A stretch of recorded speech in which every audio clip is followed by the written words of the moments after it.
इस कार्यक्रम के पुण्यार्चक हैं श्रीमती सुषमा जैन, धर्मपत्नी स्वर्गीय श्री रमेश चंद्र जैन, पुत्र एवं पुत्रवधू इंजीनियर आशीष जैन, सुम्बुल जैन, डॉक्टर मनीष जैन, डियाना जैन, मेरठ निवासी, टेक्सास यूएसए प्रवासी, श्री सिद्धार्थ शेटे, नीता, सुष्मिता, सुशील भालचंद्र शेटे, राजेश शेटे एवं समस्त शेटे परिवार सोलापुर, श्रीमती सुमन लता जैन, नरेश कुमार जैन दरियागंज, पुत्र एवं पुत्रवधू मोहित जैन, सुनैना जैन, रोहित जैन, श्रुति जैन, पौत्र साहिल सार्थक जैन, पौत्री निष्का, नाइशा जैन यूएसए।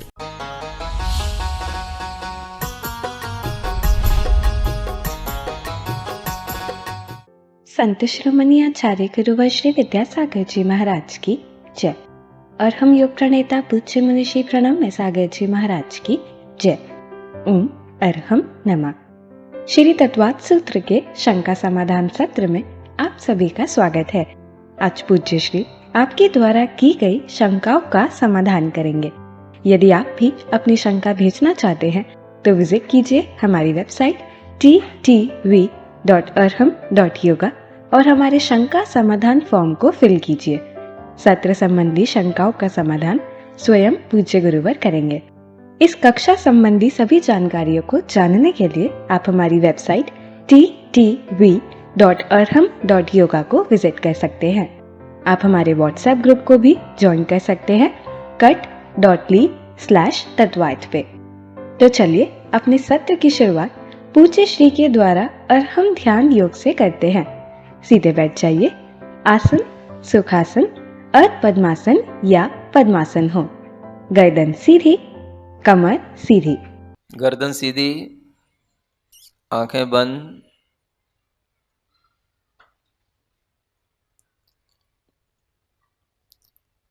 अपने दिमाग में चल रहे अनेक विचारों से मुक्ति के लिए, भाव शुद्धि के लिए 3 बार ओम अरहम नमः का एक दीर्घ नाद करेंगे।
गहरी लंबी श्वास लें। अपनी श्वास पर पूरा ध्यान दें। मन को श्वास के साथ जोड़ें। श्वास कितनी मात्रा में नाक के किस छिद्र से प्रवाहित हो रही है, पूरे ध्यान के साथ देखें।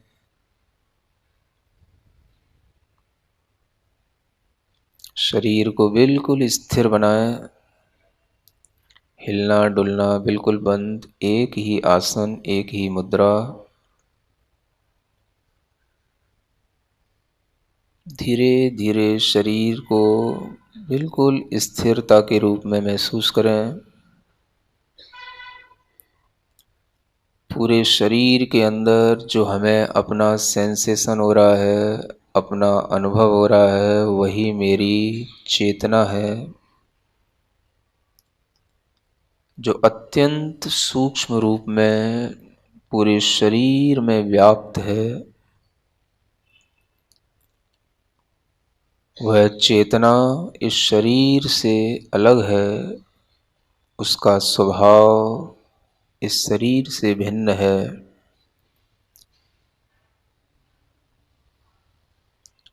शरीर जड़ है, चेतना चैतन्य है, संवेदनशील है।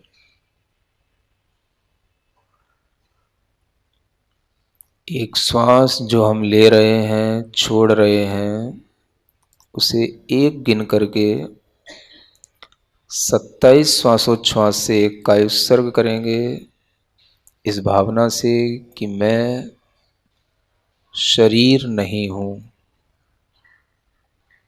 27 श्वासोच्छ्वास गिनेंगे।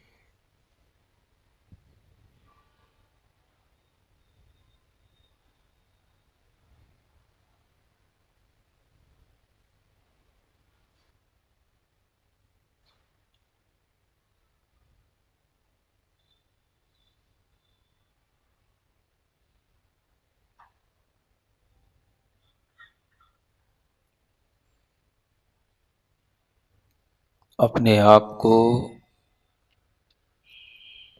अपने प्रभु के निकट बैठा हुआ महसूस करेंगे कि हम प्रभु को देख रहे हैं। वह प्रभु चाहे हम प्रतिमा के रूप में देख रहे हों, चाहे साक्षात देख रहे हों, बस हम केवल भगवान को देख रहे हैं। भगवान शांत मुद्रा में हमारे समक्ष कुछ दूरी पर हमसे बैठे हुए हैं। जो भी आपको अपने भीतर कोई भी तरीके की आवाज़ बाहर से भी आए, उसे आप बड़े ही शांत भाव से पूर्व आग्रह के बिना सिर्फ सुने।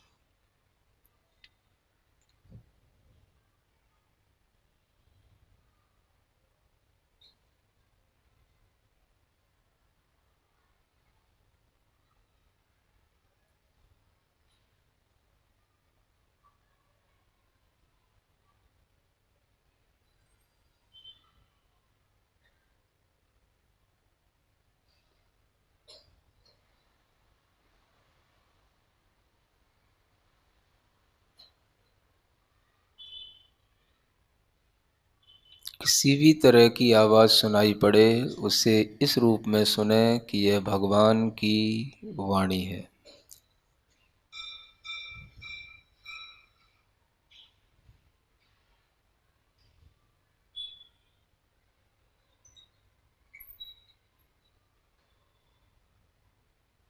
मन को प्रसन्न बनाएं। हाथ अंजलि नुमा जोड़ें। बड़ी प्रसन्नता से अंतर मन से भगवान को देखें। महसूस करें कि हम भगवान की वाणी सुन रहे हैं।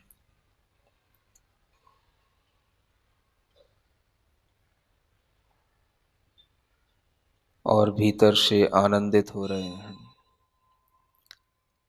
ओम अर्हं नमः।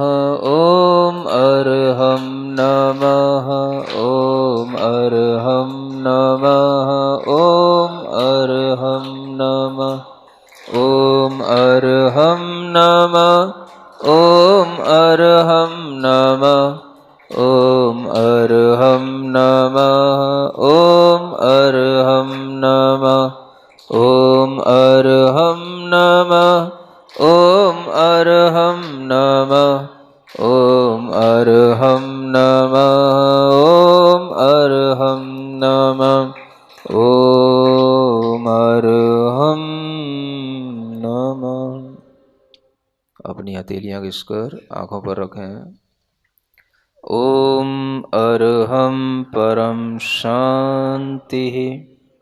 परम शांति। परम शांति। इस ध्यान को पुनः दोहराने के लिए आप विजिट कीजिए हमारा चैनल अरहम ध्यान योग।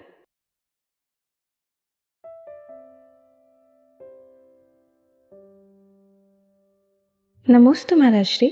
उषा जैन जी शिकोहाबाद से प्रश्न करती हैं, जब हर काम का समय निश्चित है तो उत्कर्षण, अपकर्षण, संक्रमण कैसे होगा? देखिए, इस तरह की धारणा बनाना उचित नहीं है कि हर काम का समय निश्चित है ना? निश्चित किसी अपेक्षा से होता है, सर्वथा नहीं होता, ऐसा समझना चाहिए, है ना? कर्मों में उत्कर्षण भी होते हैं, अपकर्षण भी होते हैं, संक्रमण भी होते हैं, और ये सब कुछ होने के बाद में जो हो जाए, वो समझना चाहिए कि वही उस काम का टाइम था, है ना? तो काम का टाइम ये सोच करके नहीं किया जाता है कि भाई जब टाइम आएगा तब काम होएगा। काम होने के बाद में जिस टाइम पे काम हो गया, that is the proper time for that work, ये समझना चाहिए। नमस्ते महाराज जी। श्रीपाल जैन रावणे अकोला महाराष्ट्र से प्रश्न करते हैं, सर्वावधि अंत के परमाणु तक ग्रहण करता है तथा मन पर यह ज्ञान उसका अनंतवा भाग कैसे जानता है? कृपया समाधान कीजिए। इस विषय में थोड़ी-सी 2 बातें या 2 मत या 2 अवधारणाएँ थोड़ा-सा जानने योग्य हैं। आपने जो प्रश्न किया है, वो शायद हमें लगता है कि जो आपने सोचा है कि सर्वावधि ज्ञान परमाणु तक जानता है, ये गोमटसार जीवकांड के अभिप्राय से ये बताया जाता है। लेकिन जब हम राजवार्तिक वगैरह इन ग्रंथों को पढ़ते हैं, तो इन ग्रंथों में आचार्य अकलंग देव ने राजवार्तिक में सर्वावधि ज्ञान का जो द्रव्य है या जो विषय है, वो कार्मण द्रव्य लिया है, कार्मण द्रव्य का अनंतवां भाग लिया है। तो उस कार्मण द्रव्य के अनंतवें भाग को का भी अनंतवां भाग ऋजुमति जानेगा और उसके भी अनंतवें भाग को और सूक्ष्म रूप से विपुलमति जानेगा। तो इसमें 2 तरह के आप अवधारणा समझें कि सूक्ष्म परमाणु तक भी सर्वावधि ज्ञान का विषय बनता है और आचार्य अकलंग देव के अनुसार कार्मण द्रव्य का अनंतवां भाग भी उसका विषय बनता है। अगर कार्मण द्रव्य का है तो क्लियर है, अनंतवां भाग उसका अनंतवां भाग आ जाएगा क्योंकि वो कार्मण द्रव्य है। अब आप परमाणु में ही पूछना चाह रहे हैं तो उसमें भी कोई प्रॉब्लम नहीं है, क्योंकि परमाणु एक होते हुए भी उसकी जो शक्ति अंश होते हैं उन्हें हम बोलते हैं अविभाज्य प्रतिच्छेद, है ना। उन अविभाज्य प्रतिच्छेदों को, उन शक्ति अंशों को भी जो अनंतवें भाग रूप हैं, उसकी पर्यायात्मक हैं, उनको ग्रहण करने की क्षमता मन पर ज्ञान में होगी। वो केवल सर्वावधि ज्ञान में नहीं होगी। सर्वावधि ज्ञान ने तो केवल उसके उस मॉलिक्यूल को, उस द्रव्य को विषय बना लिया, लेकिन उसकी जो पर्याय हैं रूप रस गंध आदि की, वो भी सब पुद्गलात्मक हैं, उनको विषय बनाने की क्षमता मन पर ज्ञान में होगी, ऐसा जान सकते हैं। नमस्ते पूज्य श्री। वीना जैन जी गाजियाबाद से प्रश्न करती हैं, कृपया अनध्यवसाय के बारे में समझाइए। अनध्यवसाय, अनध्यवसाय बोलना सीखें। संशय, विपर्यय और अनध्यवसाय, ये 3 मिथ्या ज्ञान के भेद माने जाते हैं। अनध्यवसाय का मतलब होता है कुछ भी ज्ञान में निश्चित नहीं होना। आचार्यों ने इसके लिए एक उदाहरण दिया है, गच्छत तृण स्पर्शवत। जैसे कोई व्यक्ति चल रहा है तो उसके चलते समय पर उसके पैरों में कोई तृण आदि का स्पर्श हो गया, तो तृण आदि का स्पर्श होने पर भी उसने कोई निश्चय नहीं किया कि क्या हो गया या क्या था, कुछ था, उस कुछ का कोई निश्चय नहीं है कि वो कुछ क्या था। तो इस तरह का जो ज्ञान होता है जिसके लिए हमारा कोई निश्चय नहीं होता है, लेकिन वो कुछ ना तो था, कुछ ना कुछ तो था ही, वो तृण तो था ही। तिनके का भी स्पर्श हमारे लिए होता है, लेकिन हम कभी उसको माइंड इसलिए नहीं करते कि उससे हमें कोई फर्क नहीं पड़ता। तो वो जो कुछ था, इस तरह का जो हमारे अंदर निश्चय नहीं हुआ लेकिन वो कुछ विषय था, तो उसी को हम अनध्यवसाय कहते हैं।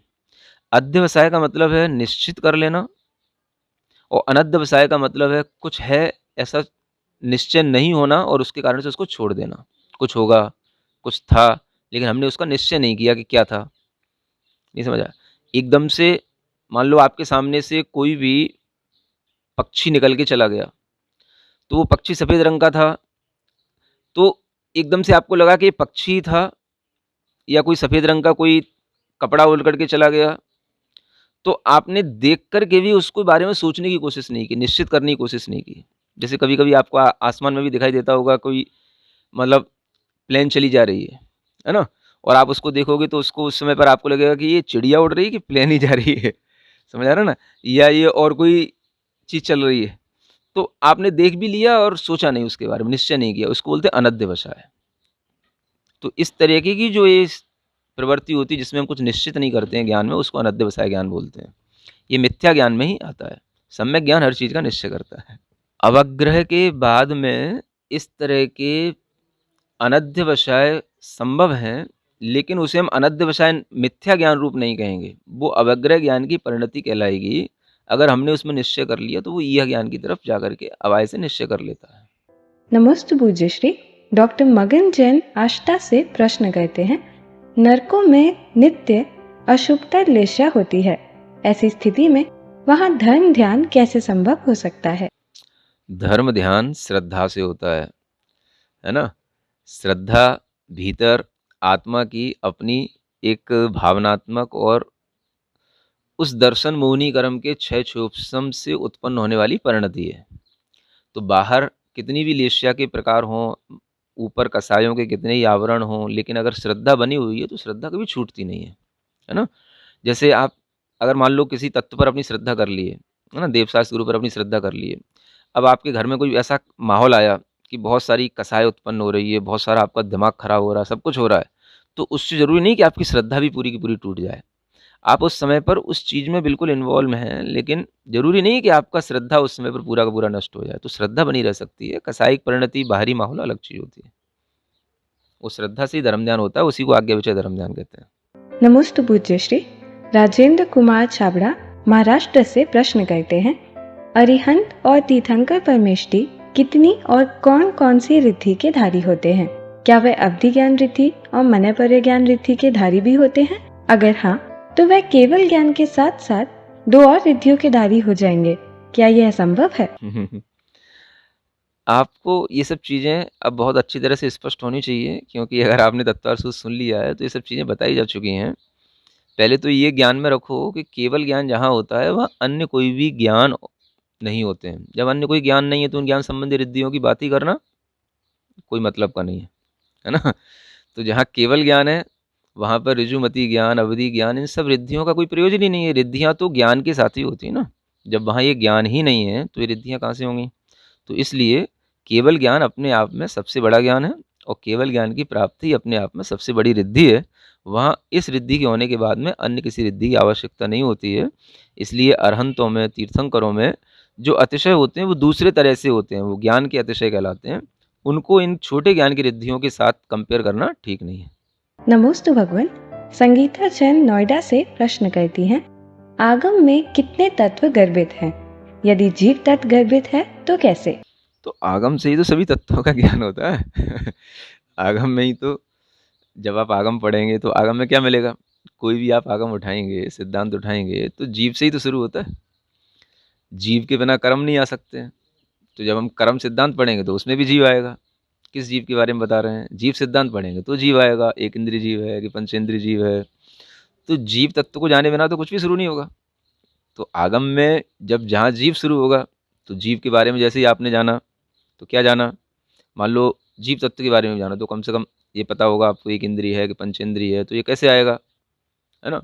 तो ये उस जीव ने जो कर्मों के बंध किए हैं पंचेंद्रिय रूप में, 2 इंद्रिय 3 इंद्रिय आदि रूप में, तो बंध तत्व के साथ ही होगा वो, है ना?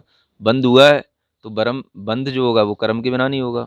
तो कर्म अजीब तत्व हो गया, उसका ज्ञान भी उसी में ही मिलेगा।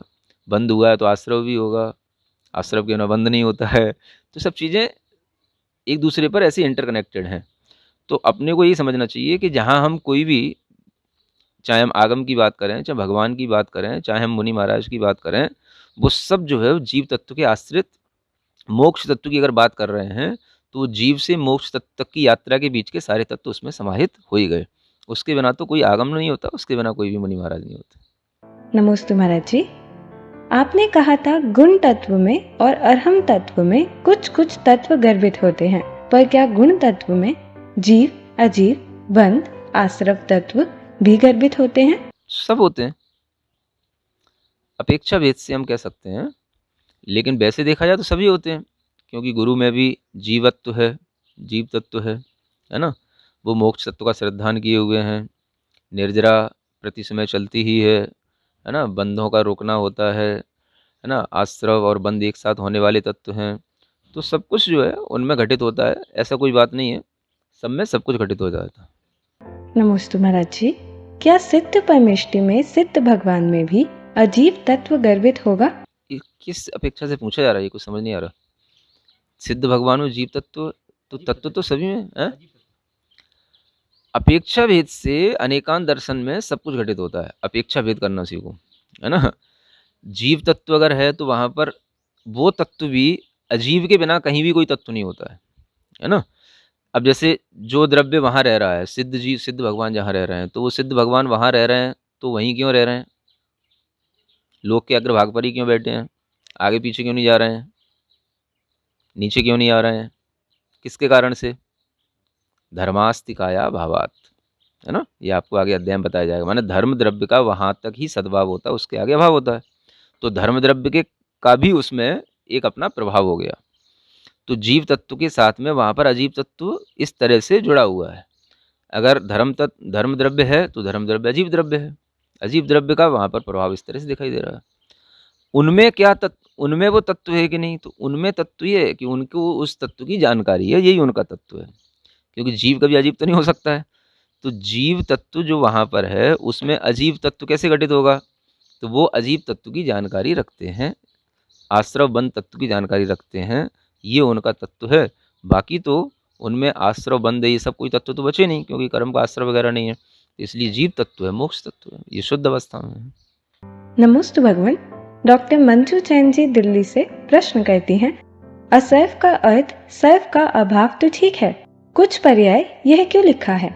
तो कोई भी चीज है, सबका अभाव का मतलब ये है कि पूरा नहीं। तो इसका मतलब क्या समझना चाहिए, आपका कहने का मतलब कि कुछ नहीं है या सबका अभाव ही है?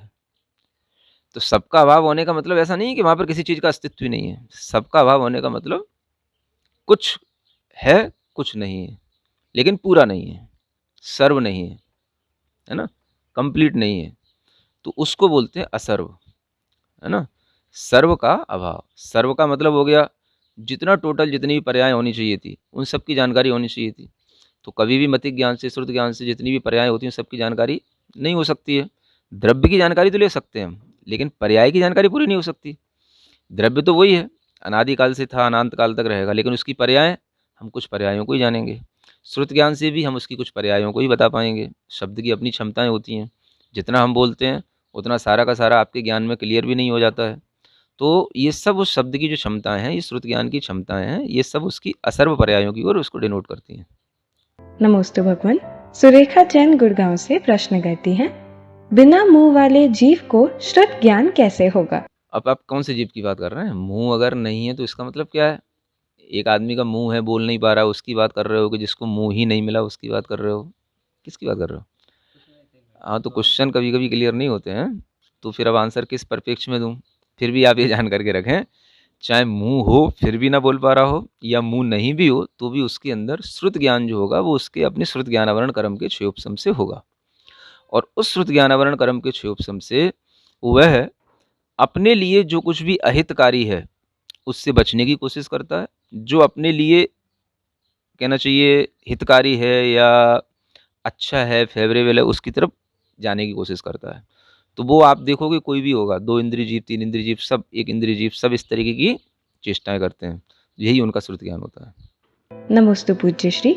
सारिका विकास जैन भूसावल से प्रश्न करती हैं, श्रुत ज्ञान के 3 महत्व बताएं, ज्ञानात्मक, वचनात्मक और पदार्थ रूप। तो इसमें से जो ज्ञानात्मक है वह अपने लिए और पदार्थ रूप है वह दूसरों के लिए हित होता है। वचनात्मक यह समझ नहीं आया, कृपया समाधान कीजिए। चलो मैं बता देता हूँ, प्रश्न करने वालों को भी बता देता हूँ कि कैसे प्रश्न करना चाहिए। ज्ञान के 2, श्रुत ज्ञान की बात चल रही है ना, तो श्रुत ज्ञान के 2 भेद हैं, एक स्वार्थ और एक परार्थ, है ना। 3 भेद उसके अगर बनते हैं तो ज्ञानात्मक, वचनात्मक और अर्थात्मक, ऐसे 3 भेद बनते हैं। और 2 बनेंगे तो स्वार्थ या परार्थ रूप बनेंगे। तो आप भेद अलग अलग तरह से बनते हैं, इसको भी अच्छे ढंग से क्लियर करके चलना चाहिए। तो जब हम स्वार्थ और परार्थ की बात करते हैं तो स्वार्थ का मतलब होता है ज्ञानात्मक और परार्थ का मतलब होता है वचनात्मक। तो ज्ञान जो केवल अपने ही ज्ञान रूप अनुभव में जानने की क्रिया में काम आ रहा है वो ज्ञानात्मक श्रुत कहलाता है। और जब उस श्रुत से हम दूसरों के लिए बोलते हैं, वचन प्रणाली के माध्यम से हम दूसरों के लिए शब्द दे करके उसे हम किसी पदार्थ की तरफ समझाने की कोशिश करते हैं, तो वो परार्थ श्रुत कहलाता है ना। तो इस श्रुत ज्ञान में ही होती है दोनों विशेषताएं। श्रुत ज्ञान स्वार्थ रूप भी होता है और परार्थ रूप भी होता है, इसको ऐसे समझना चाहिए। जो 3 भेद थे उनमें हम जैसे किसी भी पदार्थ को जान रहे हैं तो ये हमारा वो ज्ञानात्मक श्रुत कहलाया, जब हमने बोला तो उसका वो वचनात्मक श्रुत कहलाया। फिर एक आता अर्थात्मक, माने जिस पदार्थ के बारे में बोला जा रहा है उस पदार्थ को जानना, उस पदार्थ तक हमारे ज्ञान को पहुंचना, ये पदार्थ रूप वो श्रुत की प्रणाली कहलाती है। तो इसको हम 3 रूप में ऐसे भी समझ सकते हैं। नमोस्तु भगवान। आस्था जैन जी दिल्ली से प्रश्न करती हैं, मुनिश्री आपने बताया था कि पहले नर्क में धर्म श्रवण पॉसिबल है, लेकिन वहाँ तो कोई निमित्त नहीं है, तो धर्म श्रवण कैसे हो सकता है? पहले नरक तक आपने सुना है असुर कुमार जाते हैं, तो असुर कुमार जाते हैं वो तो केवल लड़ाने के लिए जाते हैं, लेकिन उसके अलावा अन्य देव भी जाते हैं, है ना, जा सकते हैं और किसी के लिए धर्म को सुना भी सकते हैं, ऐसा भी संभावना रहती है। ऊपर के देव भी जाकर के नीचे नरकों में जाकर के सुना सकते हैं और वो उनके लिए धर्म श्रवण करा सकते हैं, जहाँ तक उनकी मर्यादा है वहीं तक। नमोस्तु भगवान। संदीप शाह जी अहमदाबाद से प्रश्न करते हैं, नमोस्तु गुरुवर, मैं तत्वाद सूत्र के सभी क्लास सुनता हूँ, परंतु बहुत कम याद रहता है, उसके लिए हमें क्या करना चाहिए? बड़ा अच्छा प्रश्न है। अगर आपको याद कम रहता है, मेमोरी में कम जाता है, तो चाहे वो आप हों या कोई भी आपका बच्चा हो या स्टूडेंट कोई भी हो, सबके लिए मेरा कहना है कि जिनको अगर याद कम रहता है, जितना वो पढ़ते हैं, जितना सुनते हैं, तो वो उसको लिखने की कोशिश करें। एक राइटिंग प्रोसेस में अपना थोड़ा-सा टाइम लगाएँ। तो जो चीज़ें हम लिखते हैं, एक लिखना होता है कि जो हमने सुना और सुन कर के जो हमारे लिए समझ में आया उसको हमने लिख लिया। वो हमेशा के लिए अपने ध्यान में रहने वाली बात होती है। एक लिखना वो होता है कि जो हमने सुना है, हमें वैसा का वैसा ही लिखना है। क्योंकि हमें वैसा का वैसा ही याद रखना है, या हमें इसी से संबंधित कुछ क्वेश्चन अगर कभी हमारे सामने आते हैं, तो हम उसका आंसर दे पाएँ। जो बच्चे एग्ज़ाम देते हैं, उनके लिए जो सुनाया जाता है, जो पढ़ाया जाता है, उन्हें सारा का सारा लिखना होता है। तो 2 तरह का राइटिंग वर्क होता है। एक तो हम जो अगर एग्ज़ाम देना है, तो जितना हमने सुना है, जितना हमने देखा है, पढ़ा है, उसको पूरा का पूरा लिखना चाहिए। और अगर हमें केवल अपने लिए कोई कन्क्लूज़न निकाल के रखना है, या हमने जो सुना है, उसका केवल हमें सारभूत बात याद रखना है, तो भी हम उसको सारभूत बात को अपने शब्दों में लिख कर के अगर हम उसको याद रखने की चेष्टा करेंगे, तो वो याद रहेगा। तो ये लिखने से वो चीज़ें याद रह सकती हैं। आप दोनों में से कोई भी प्रोसेस अपना सकते हैं। नमोस्तु भगवान। सुनीता विलास थोले जी अहमदनगर से प्रश्न करती हैं, असंगी पंचेंद्रिय का श्रुत ज्ञान कौन सा माने? श्रुत ज्ञान के कौन से टाइप बताए गए हैं? श्रुत ज्ञान तो श्रुत ज्ञान अक्षरात्मक, अनक्षरात्मक में तो अक्षरात्मक ही होगा। जो असंगी पंचेंद्रिय हैं, तो उनमें भी होगा अक्षरात्मक। समझें या ना समझें अलग बात है। जिनमें वचन आ जाता है, वो अक्षरात्मक भी होता है और अनक्षरात्मक भी होता है ना? तो असंगी पंचेंद्रिय पर डिपेंड करेगा कि वो किस टाइप का है। असंगी पंचेंद्रिय शब्द बोलने की क्षमता रखने वाला है कि नहीं है, तो उसमें ये श्रुत भी आ सकता है। नमोस्तु भगवान। एम भंडारी जी प्रश्न करते हैं, मोक्ष कैसे जा सकते हैं? मोक्ष जाने के लिए आपको यही मोक्ष का मार्ग बताया जा रहा है। अगर आप शुरुआत से लेकर के तत्वार सूत्र को लास्ट तक पूरा समझेंगे और उसी के अनुसार उसको श्रद्धा में ला करके उसको फॉलो करने की कोशिश करेंगे, तो ये सब मोक्ष की तो प्रोसेस है। मोक्ष मार्ग सम्यक दर्शन ज्ञान चारित्राणि मोक्ष मार्ग है।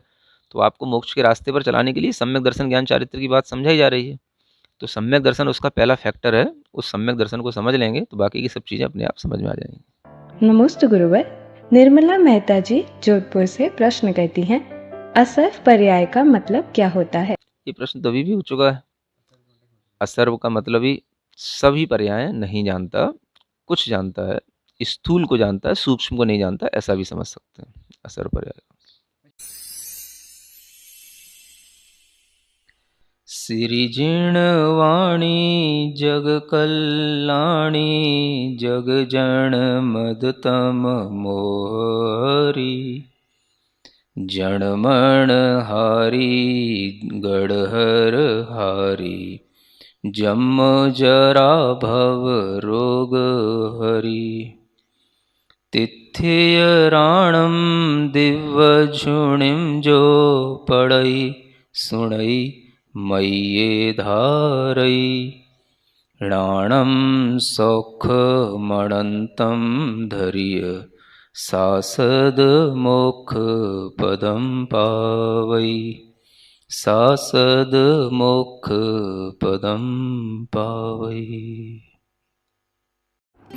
आज का सवाल श्रृंखला में अरहम टीम आपसे एक आसान सवाल जो कि उस दिन की कक्षा पर आधारित होता है पूछती है और आप उसका उत्तर हमें भेजते हैं।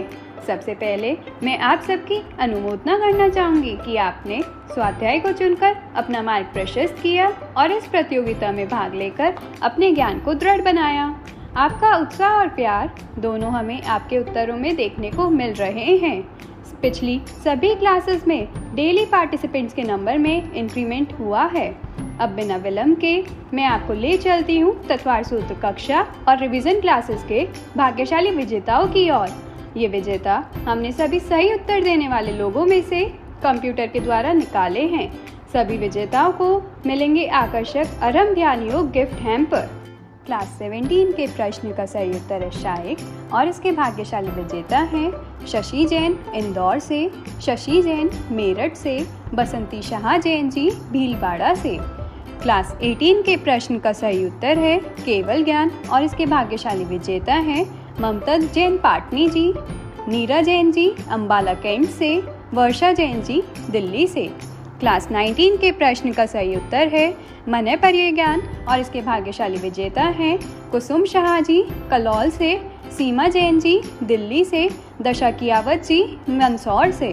क्लास 20 के प्रश्न का सही उत्तर है भूत निगम ने और इसके भाग्यशाली विजेता हैं पारुल जैन जी अम्बाला कैंट से, अपूर्व जैन जी मनासा से, निशा जैन जी धमतरी से। क्लास 21 के प्रश्न का सही उत्तर है एवं भूत ने और इसके भाग्यशाली विजेता हैं अभिलाषा राजेश जैन जी नागपुर से, अंकिता अंकित जैन जी इंदौर से, रिचा जैन जी बॉस्टन यूएसए से। सभी विजेताओं को बहुत बहुत शुभकामनाएं। हम सभी पार्टिसिपेंट्स के मंगल भविष्य की कामना करते हैं और भावना करते हैं कि आप इसी तरह जनमार्ग पर आगे बढ़ें।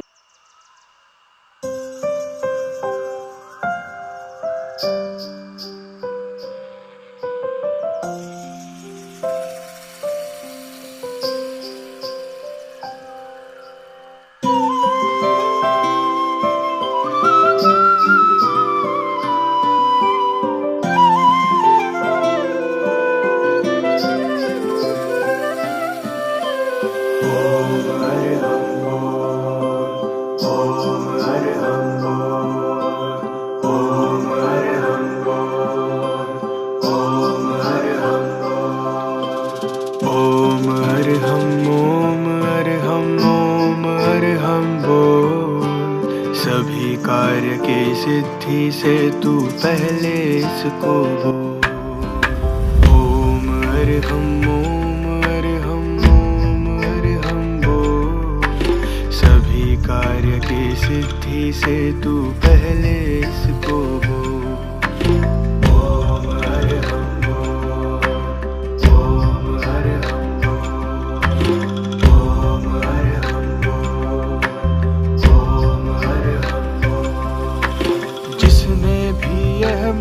पढ़ा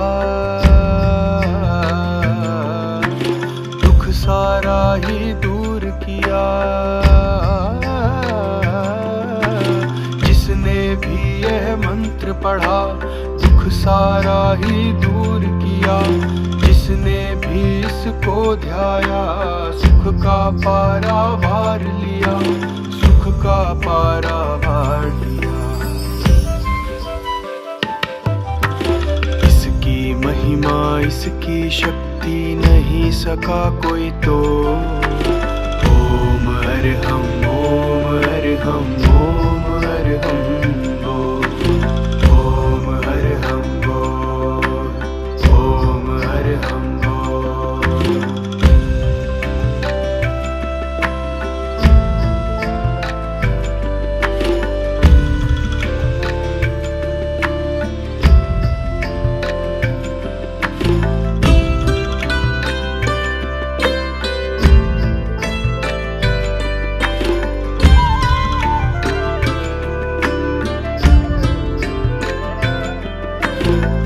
भोजन से पहले तू ध्याले,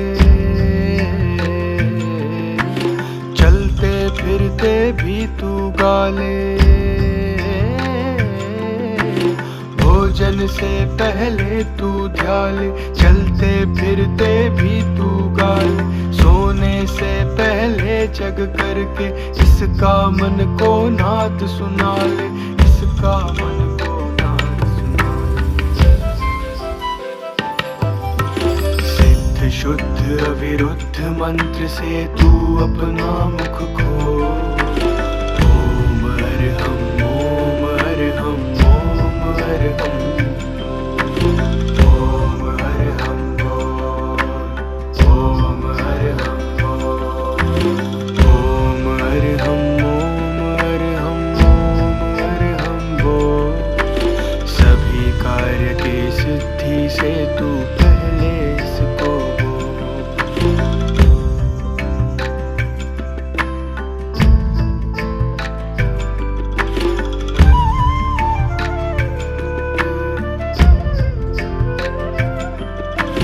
दुराचार को दूर भगाए,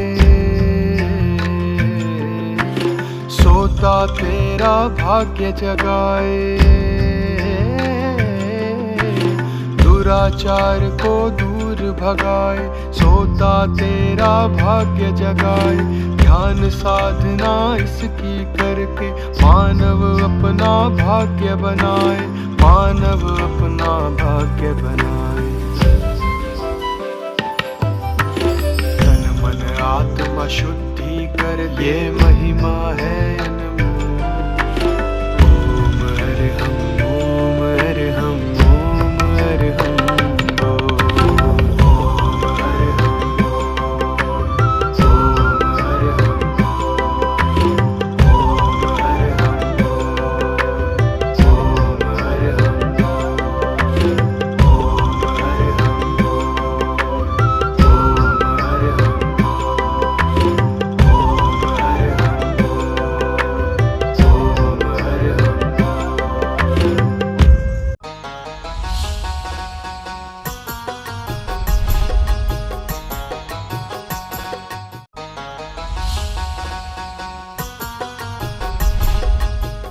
इस कार्यक्रम के पुण्यार्चक थे श्रीमती सुषमा जैन, धर्मपत्नी स्वर्गीय श्री रमेश चंद्र जैन, पुत्र एवं पुत्रवधू इंजीनियर आशीष जैन, सुम्बुल जैन, डॉक्टर मनीष जैन, डियाना जैन, मेरठ निवासी, टेक्सास यूएसए प्रवासी, श्री सिद्धार्थ शेटे, नीता, सुष्मिता, सुशील भालचंद्र शेटे, राजेश शेटे एवं समस्त शेटे परिवार सोलापुर, श्रीमती सुमन लता जैन, नरेश कुमार जैन दरियागंज, पुत्र एवं पुत्रवधू मोहित जैन, सुनैना जैन, रोहित जैन, श्रुति जैन, पौत्र साहिल सार्थक जैन, पौत्री निष्का नाइशा जैन यूएसए।